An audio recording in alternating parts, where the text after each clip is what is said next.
కీర్తనల గ్రంథము 9వ అధ్యాయము 14వ వచనము. మరణ ద్వారమున ప్రవేశించకుండా నన్ను ఉద్ధరించువారా, నన్ను ద్వేషించువారు నాకు కలుగజేయు బాధను చూడుము.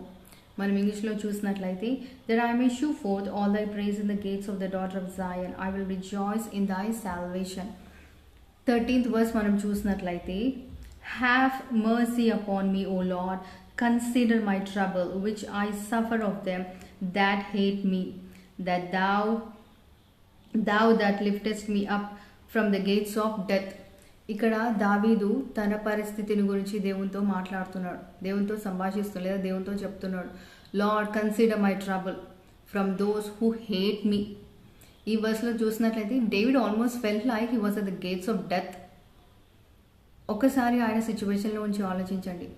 ఈ వర్స్ నుండి మనం ఇందాక చదివినటువంటి 14th వర్స్లో ఏమంటుండు, that I may show forth all thy praise in the gates of the daughter of Zion, I will rejoice in thy salvation. ఈ ట్రాన్సిషన్ చూడండి, ఒక్క వర్స్కే, నాట్ ఈవెన్ 2-3 వర్సెస్, ఒక్క వర్స్కే డెత్ సిచ్యువేషన్లో ఉన్న ఆ ఫీలింగ్లో ఉన్నటువంటి అతను ఏ విధంగా ప్రైజ్ చేస్తాను నిన్ను జాయన్లో, చర్చ్లో నిన్ను స్తుతిస్తాను, నిన్ను మహిమపరుస్తాను అని.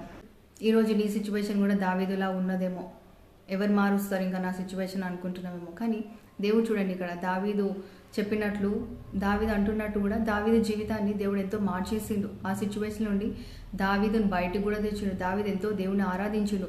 దావీదు కోల్పోయినటువంటి దాన్ని దావీదుకు తిరిగి ఇచ్చేసినటువంటి గొప్ప దేవుడు మనకున్నాడు. నీ సిచ్యువేషన్లో ఉండి కూడా దేవుడు నీకు స్తుతి తేగలడు.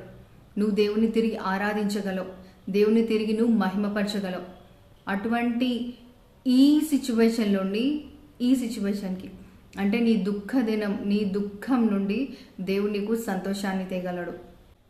దావీదు ఎందుకు ఆ విధంగా రాసిండు అంటే, David wanted God to rescue him from all his troubles so that he can praise God, he can glorify God.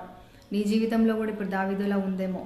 నువ్వు కూడా దేవునికి ప్రార్థించు, దేవునితో అను, దేవా ఈ సిచ్యువేషన్ నుండి నువ్వు నన్ను బయటకు తీసుకురా, నేను నిన్ను మహిమపరుస్తా, నా సాక్ష్యం పంచుకుంటా అని చెప్పు దావీదులాగా. తప్పకుండా దేవుడు నిన్ను ఇందులో నుంచి బయటకు తీసుకొస్తాడు. మళ్ళీ దావీదు అంటుడు, I will rejoice in thy salvation.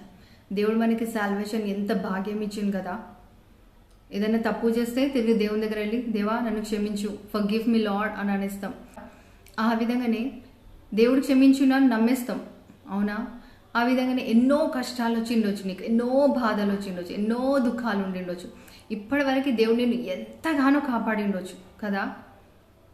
నీకు హెల్త్ ఇష్యూస్ రా కూడా కాపాడిండొచ్చు, ఎంతో భయంకరమైన సిచ్యువేషన్లో నేను తప్పించిండొచ్చు. దేవుడు ఇచ్చినటువంటి రక్షణ భాగ్యాన్ని బట్టి కూడా నువ్వు దేవుని స్తుతించాలి. నీకు తెలిసి దేవుని ఎన్నో విధాలా కాపాడిండొచ్చు, నీకు తెలియకుండా కూడా దేవుడు నిన్ను కాపాడిండొచ్చు. సో దావీదు ఏ విధంగా ఒక అంధకారమైనటువంటి సిచ్యువేషన్ నుండి ఒక ఆనందకరమైనటువంటి సిచ్యువేషన్లోకి వచ్చిందో, వర్స్ట్ సిచ్యువేషన్లో ఉండి కూడా దేవుడు నిన్ను ఒక సంతోషకరమైన సిచ్యువేషన్లోకి తేగల. ఈరోజు నువ్వు దేవుని స్తుతించలేకపోతున్నావేమో, ప్రార్థించలేకపోతున్నావేమో, మనసు బాధ ఉందేమో నీకు. కానీ దేవుడు ఎల్లప్పుడూ నీకు తోడుగా ఉంటాడు.